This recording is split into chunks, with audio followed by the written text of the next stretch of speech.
What are the main challenges organizations and citizens are facing within their local communities when it comes to partnership in community development? Position of youth organizations and organizations for youth as well as young individuals is quite specific.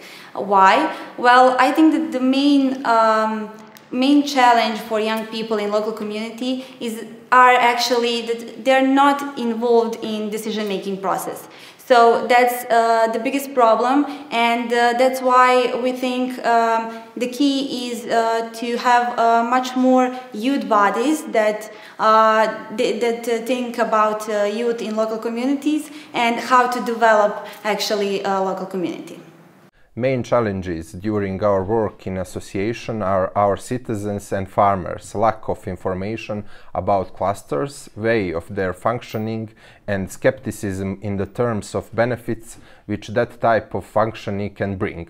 Besides, the problem is also undevelopment, partnership culture between producers which are involved in complementary activities and their ego, because it makes establishing a sustainable work and managing harder.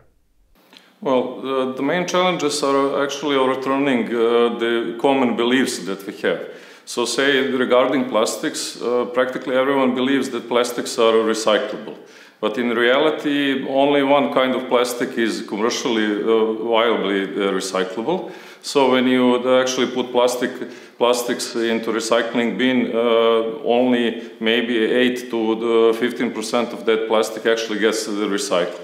So then we faced a problem when we are trying to communicate this with local authorities, also on the level of the government as well, because generally policies are designed in such a way that they presume that plastics are recyclable as a whole. So that creates then a problem when we actually want to create policies, that people are actually those who have the power to make decisions, they actually have misplaced beliefs. We strive for young people in our society to be motivated, active, responsible and integrated into the institution of the system through support in education and activism, both in a formal academic environment and in a non-formal one. Our main motive is witnessing before our eyes and how our proactive collaborates, interns and volunteers make positive changes in the society at large. The biggest challenges in the community is lack of awareness of our community about sustainable development and their role in the creation of the local community. They think that the political parties and the government should do this, but I think, and we think in the organization that the main problem is because the people around us don't understand they must provoke the changes in the community and show what they want actually. And the second problem for us is that perception of the community that NGO organizations is for them same as the political organizations, and this is because of the past and last 20 years in our country and the problems which we had about all of these things which happened here. So I think we should to change this perception, and we should to educate our neighbors about activism and show them the path how to change things. Community development is a challenge per se in developing countries and economies like Albania. As such, the challenges that organizations and community and authorities face while talking about community development is finding a common ground, a common understanding where to start their work and build upon developing communities in certain areas. As ANOA, working with children with no parental care, we are facing other problems added to the community development problems. As such, we are working to build collaboration and partnership not only within the communities but also with government, local authorities and all other actors that are active in this area of development. What mechanisms and actions are they taking to deal and overcome the challenges? I already said that we have a lot of challenges, but we're not challenged with our youngsters because they are really motivated and they want to be part of changes in local level, and that's why we're trying actually with them to make some changes on local level. Sometimes they want to organize some street activities, sometimes they just want to reach to decision makers, to make them listen to them and to be part of local community, active part of local community. We are going old-fashioned because the most practical way in the end is a lot of talking with different people that will actually place and implement those decisions on local level and also on the level of the government. So we do a lot of communicating, we try to connect on a personal level with people who are actually making decisions. Because the other part of that story is also trying to raise attention via media, but that is not always reliable because well, people tend to have a lot of say preconceptions about what they hear in media, and they don't always trust you the way they trust you when you're connecting with someone on the personal level. First of all, our main goal is to educate our neighbors about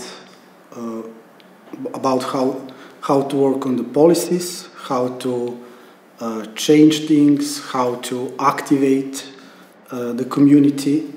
This is the main topics. We always talking about education because we really think the people don't have the knowledge how to about the problem first of all and how to provoke the changes.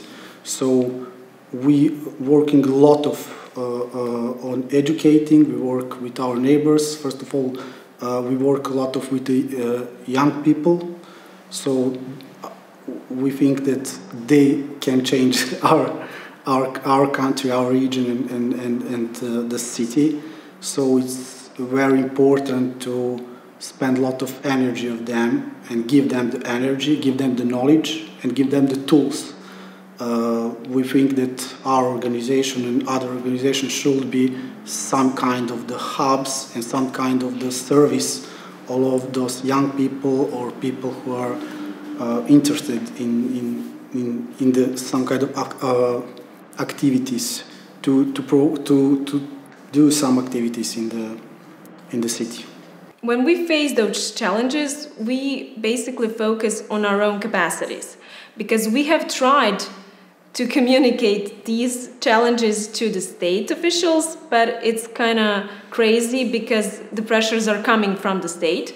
So we have focused on our own capacities, on our own audience. So we communicate each problem to our readers, we communicate these problems to international community, to our colleagues, journalists from the entire world, and we are trying to do this to be our advantage. If we say we are pressured after the huge corruption deal we discovered, that needs to say something for itself. So we try to fight with our own tools, like with our portal, with our audience, with our colleagues.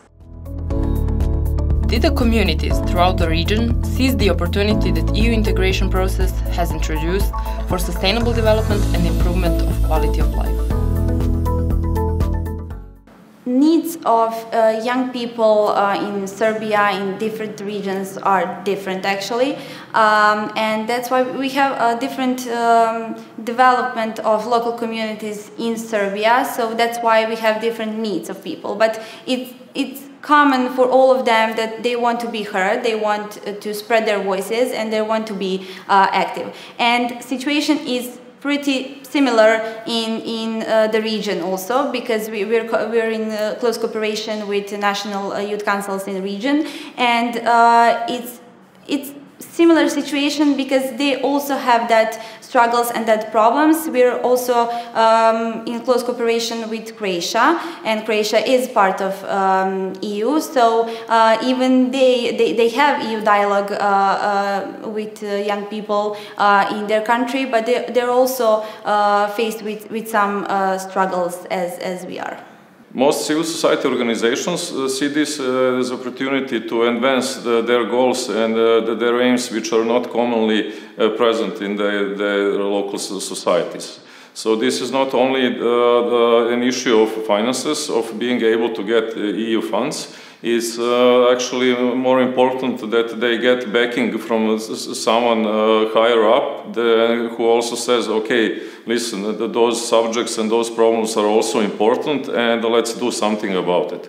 So the EU and the general EU integration process is an opportunity for civil society organizations to get some topics on the table which otherwise wouldn't be discussed. Of course, they are aware that European Union legacy, if I can say, is very useful in our state, in our society, but still they don't feel it as something they participate in. The problem, the most dangerous sentence maybe in Serbia is nothing can change. We all know that. And maybe we should just start to believe and start to repeat as some motto, everything could change, because we need to feel that change from inside of our society. It's not enough, not only in Serbia, but even in the region. It's not enough to just open the chapter and talk about European Union values if we don't see that improves our life. So yes, citizens have perception that it is good, that it comes from outside, but still doesn't work productively unless we understand it's our thing to do. Did the public authorities at all levels show enough responsibility to partner with CSOs and citizens in getting the best out of adhering EU standards and values? Cooperation between local authorities and youth organizations is very important for us, and we're trying actually through our program Odlučionice to make some connections between local authorities, school parliaments, and youth organizations. And we're trying actually to make them see that they really need each other, they need to cooperate, and they need to be on the same side because we need active citizens of democratic society, and we think that youth on local level really should be that. There are two levels to that story. So the thing that we found quite amazing when we started doing this is how, for instance, organizations which are based in a particular local area only in one city, how much problems they have actually in having a normal communication with local authorities, because they're almost 18 to 90% dependable financially on those the local institutions. So they have a lot of issues when they are trying to voice their opinion, which is different to that of the local community.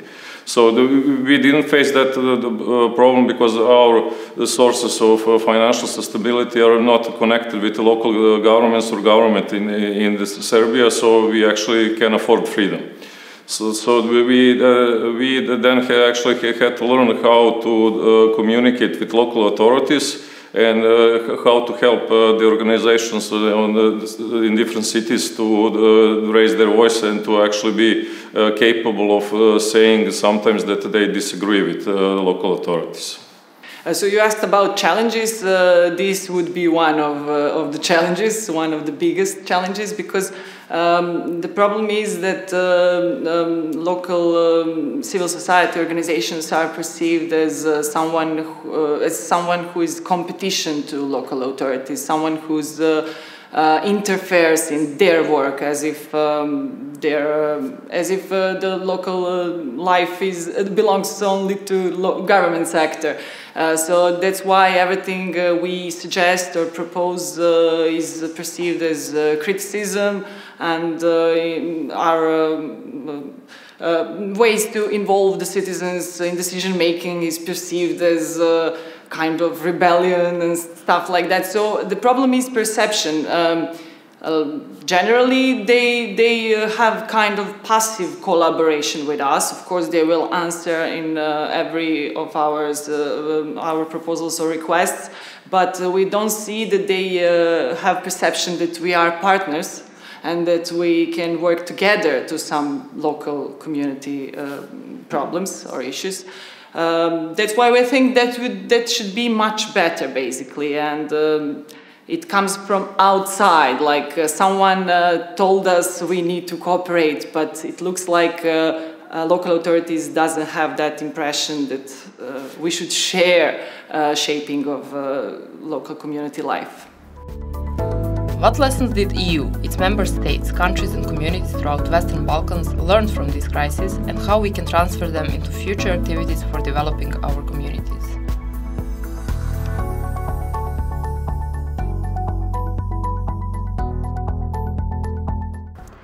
This crisis, or COVID-19 pandemic, shown us the core of the problem, because we cannot talk about young people only when some crisis happens. So we can't just say, okay, it's very important to volunteer when we have pandemic. We also have to be aware of importance of young people and involve them in all processes before a crisis. So we have to think of young people before the crisis and not only when crises come.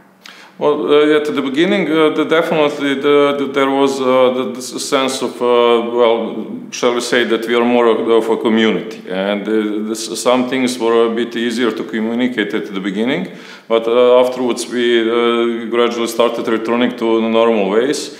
At least the good thing about the pandemic is that IT knowledge of many local and city officials improved quite drastically, and generally that can be said also of the general knowledge in the wider population, so it will be afterwards much easier to implement some IT tools after this pandemic. So God bless pandemic for the IT industry. The answer is probably well known to everybody, unity, solidarity, isn't it?